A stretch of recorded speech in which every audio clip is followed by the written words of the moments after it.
Un encuentro con su palabra, porque secase la hierba, marchitase la flor, mas la palabra de Dios permanece para siempre. Con ustedes, el doctor José Ricardo Arias Quintero.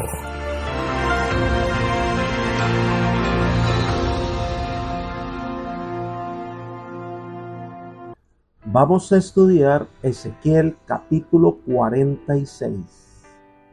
Las ofrendas del gobernador y del pueblo. Te invito a orar. Padre eterno y bondadoso, te agradecemos por los cuidados que nos has brindado y por este día que nos regalas.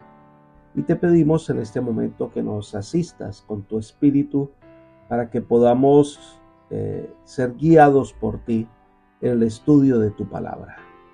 Ayúdanos, Señor, a entender el mensaje que tienes para nosotros y a guardar lecciones que fortalezcan nuestra fe.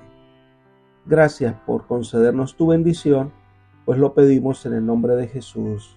Amén. El contexto histórico de la visión del templo debe tomarse en cuenta. Israel como nación ha sido destruida. Jerusalén yace en ruinas. Los judíos están cautivos y esparcidos entre las naciones. Todo esto debido a su rebeldía y maldad. Pero Dios, a través del profeta Ezequiel, les envía un mensaje de esperanza. Israel sigue siendo el pueblo de Dios. Israel volverá a ser una nación grandiosa. Y para levantar el ánimo de todos, Dios describe la reconstrucción del templo, las diversas ofrendas que se deben sacrificar, el sacerdote que oficiará. Esto se presenta como un hecho para animar a Israel que Dios tiene planes concretos. Después de hablar del templo, de los sacrificios, del sacerdote, de la reconstrucción de la ciudad, en el capítulo 46 de Ezequiel sigue las prescripciones relativas a las obligaciones del príncipe en materia de ofrendas y las regulaciones sobre la participación de las personas en el culto. Vamos a estudiar este capítulo por secciones para un mejor análisis.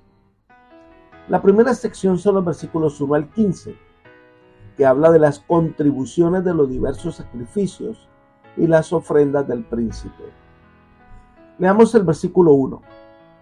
Así ha dicho Jehová el Señor: la puerta del atrio interior que mira al oriente estará cerrada los 6 días de trabajo, y el sábado se abrirá, y se abrirá también el día de la luna nueva. Se le atribuye una santidad especial a la puerta del atrio, que es la puerta interior. Nosotros estudiamos anteriormente que se especificaba que esta puerta estaba cerrada. Leamos Ezequiel 44, 1 al 3. Me hizo volver hacia la puerta exterior del santuario, la cual mira hacia el oriente, y estaba cerrada. Y me dijo Jehová: esta puerta estará cerrada, no se abrirá y no entrará nadie por ella, porque Jehová, Dios de Israel, entró por ella. Estará por tanto cerrada.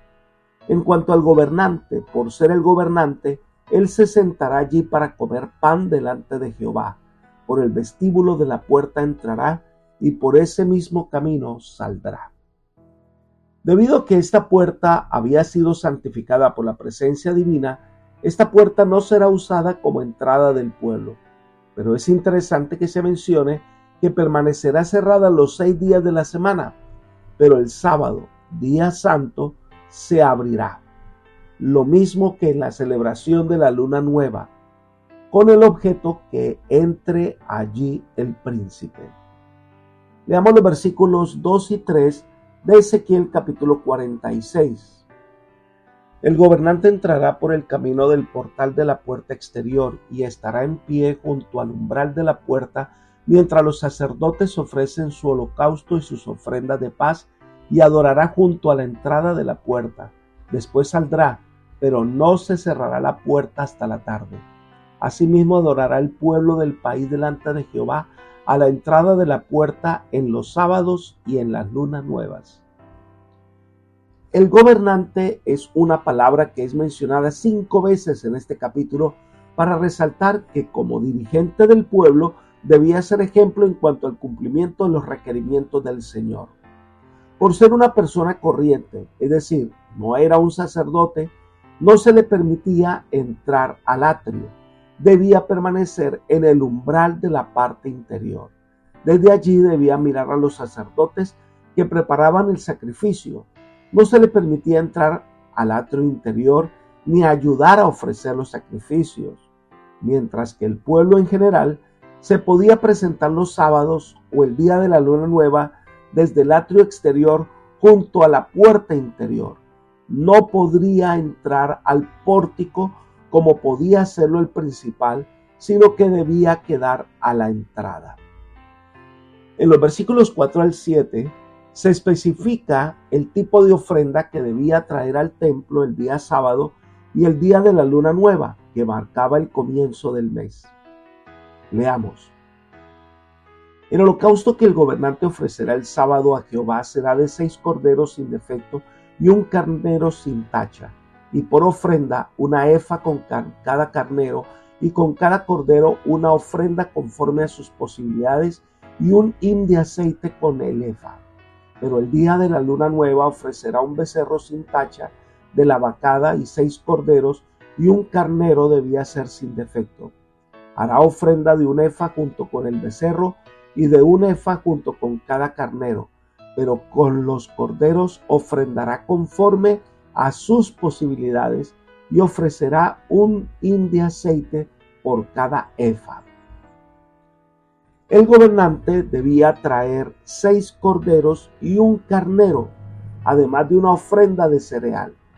En la luna nueva, entonces debía traer un becerro y ofrecer 6 corderos y un carnero, además de las ofrendas de cereal. Debemos recordar que el pueblo estaba en Babilonia, no tenía príncipe, pero esta visión es como si fuera una realidad. Dios se compromete a restaurar a su pueblo. Debían volver a Él y confiar que el Señor cumpla sus promesas. Hay algo interesante que se especifica en el versículo 8. Cuando el gobernante entre, entrará por el camino del portal de la puerta y por el mismo camino saldrá. Se señala que el príncipe no debe pisar el atrio interior y por lo tanto que debe salir por la puerta que entró sin sobrepasar el umbral. Por la misma puerta que entró, por la misma saldrá. Pero hay una diferencia con el pueblo, versículos 9 y 10. Pero cuando el pueblo del país entre delante de Jehová en las fiestas, el que entre por la puerta del norte saldrá por la puerta del sur, y el que entre por la puerta del sur saldrá por la puerta del norte. No saldrá por la puerta por donde entró, sino que saldrá por la de enfrente de ella. Cuando ellos entren, el gobernante entrará en medio de ellos, y cuando ellos salgan, él saldrá. Para evitar que la gente tenga que devolverse y evitar que hubiese confusión, se instruye al pueblo a que entren por la puerta del norte o del sur, pero que debe salir por la puerta opuesta. Pero además se especifica que el gobernante debe estar con el pueblo en la adoración. Leamos el versículo 11. En las fiestas y en las asambleas solemnes, la ofrenda será la ofrenda de un efa con cada becerro y de una efa con cada carnero, y con los corderos ofrendará conforme a sus posibilidades, y ofrecerá un hin de aceite con cada efa. Se especifica que la ofrenda del cordero y del becerro debe estar acompañada de la ofrenda de cereal y de acuerdo a las posibilidades también debe ofrecer una ofrenda de aceite. El versículo 12 dice, pero cuando el gobernante ofrezca voluntariamente holocausto u ofrenda de paz a Jehová, le abrirán la puerta que mira al oriente y hará su holocausto y su ofrenda de paz como lo hace el sábado. Después saldrá y cuando haya salido cerrará la puerta. Se enfatiza que el príncipe entrará para la celebración de los sábados o de luna nueva por la puerta oriental. Pero también se dice que allí podrá volver y se abrirá la puerta cuando él ofrecerá al Señor por medio de los sacerdotes la ofrenda de paz o la ofrenda del holocausto, que es la ofrenda que se quema totalmente en el altar. Y cuando termine la ceremonia, por esa misma puerta saldrá e inmediatamente se cerrará la puerta. Y hay una referencia también al sacrificio matutino en los versículos 13 al 15. Cada día ofrecerás en holocausto a Jehová el sacrificio de un cordero de un año sin defecto. Cada mañana lo sacrificarás. Con él harás todas las mañanas la ofrenda de la sexta parte de una efa y la tercera parte de un hin de aceite para mezclar con la flor de harina. Es la ofrenda continua a Jehová. Como estatuto perpetuo, ofrecerán pues el cordero, la ofrenda y el aceite todas las mañanas como holocausto continuo. En la ley mosaica se habla del sacrificio diario. Este consistía en un holocausto en la mañana y en la tarde. El cordero era sacrificado al lado del altar de los holocaustos. Este debía ofrecerse entero de manera lenta, debía consumirse durante el día o durante la noche. La sangre del cordero era tomada por el sacerdote y entraba al lugar santo y asperjaba la sangre hacia el velo y untaba sobre los cuernos del altar de incienso. En Ezequiel solo se menciona el sacrificio de la mañana, pero significaba que se restablecía uno de los actos solemnes que ocurría en el templo. La segunda sección del capítulo 46 de Ezequiel son los versículos 16 al 18, donde se describe la posesión territorial del príncipe. Leamos: así ha dicho Jehová el Señor: si el gobernante cede parte de su heredad a sus hijos, será de ellos, propiedad de ellos será por herencia. Pero si de su heredad cede una parte a alguno de sus siervos, solo será suya hasta el año del jubileo. Entonces volverá el gobernante, porque la herencia corresponde a sus hijos. El gobernante no tomará nada de la herencia del pueblo para no defraudarlo de su propiedad. De lo que él mismo posee, dará la herencia a sus hijos, a fin de que ninguno de mi pueblo sea privado de su propiedad. Aquí se describen varios elementos que debemos considerar. Número 1. A través de esta disposición se requiere evitar los antiguos abusos de la monarquía, prohibiendo al príncipe que enajene sus bienes y que tome de los bienes de sus súbditos. En segundo lugar, al príncipe se le había asignado 2 porciones, una a cada lado de la porción que corresponde a Jehová. Vayamos a Ezequiel capítulo 45, leamos los versículos 7 y 8. Y la parte del gobernante estará junto a lo que se apartó para el santuario, a uno y a otro lado, y junto a la propiedad de la ciudad, delante de lo que se apartó para el santuario, y delante de la propiedad de la ciudad, desde el extremo occidental hasta el extremo oriental. Y la longitud será desde el límite occidental hasta el límite oriental. Esta tierra tendrá como propiedad en Israel, y nunca más mis gobernantes oprimirán a mi pueblo, y darán la tierra a la casa de Israel conforme a sus tribus. Estas eran las tierras que daban hacia el este y el oeste de la porción dedicada a Jehová, territorio suficiente para el príncipe. En tercer lugar, si por algún motivo el príncipe decide dar una parte a su siervo, éste podrá disfrutarla por 7 años, hasta el nuevo año del jubileo, que será devuelto a su dueño original. En cuarto lugar, de esta manera esta herencia vuelve a los hijos del príncipe y se evitaría que los gobernantes tomaran territorio que le pertenece a otros. Se evitaría el abuso del poder. La tercera y última sección del capítulo 46 de Ezequiel son los versículos 19 al 24, y es la descripción de los lugares donde los levitas preparan los sacrificios.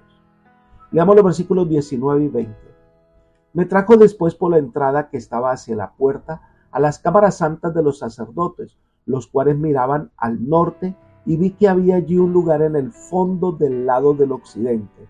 Me dijo: este es el lugar donde los sacerdotes cocerán la ofrenda por el pecado y la expiación.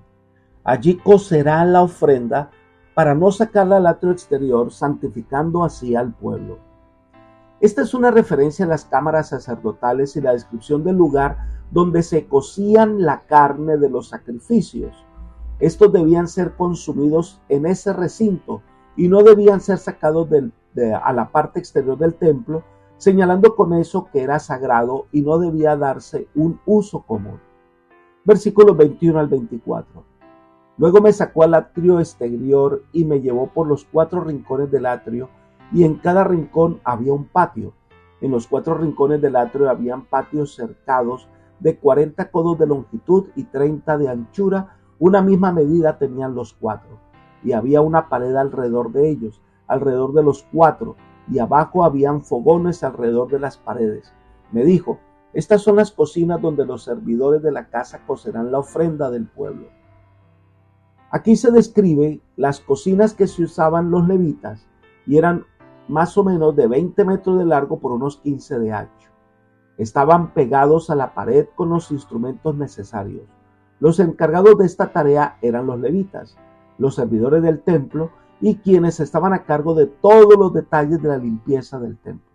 En el momento de la celebración había lugar para todos. Apreciados amigos y hermanos, los sacrificios y las ofrendas provistas en el santuario nos hablan de un Redentor que vendría a dar su vida por cada uno de nosotros. Tal ofrenda ya ha sido ofrecida. La salvación está a nuestra disposición. Hoy podemos recibir su gracia perdonadora y salvadora. Hoy debemos entregar nuestra vida a Dios. Te invito a que puedas rendir tu existencia al Señor, a que abras la puerta del corazón para que Él haga su obra en ti. Que el Señor te bendiga y te guarde, y te guíe por sendas de paz, es mi oración por ti. Amén.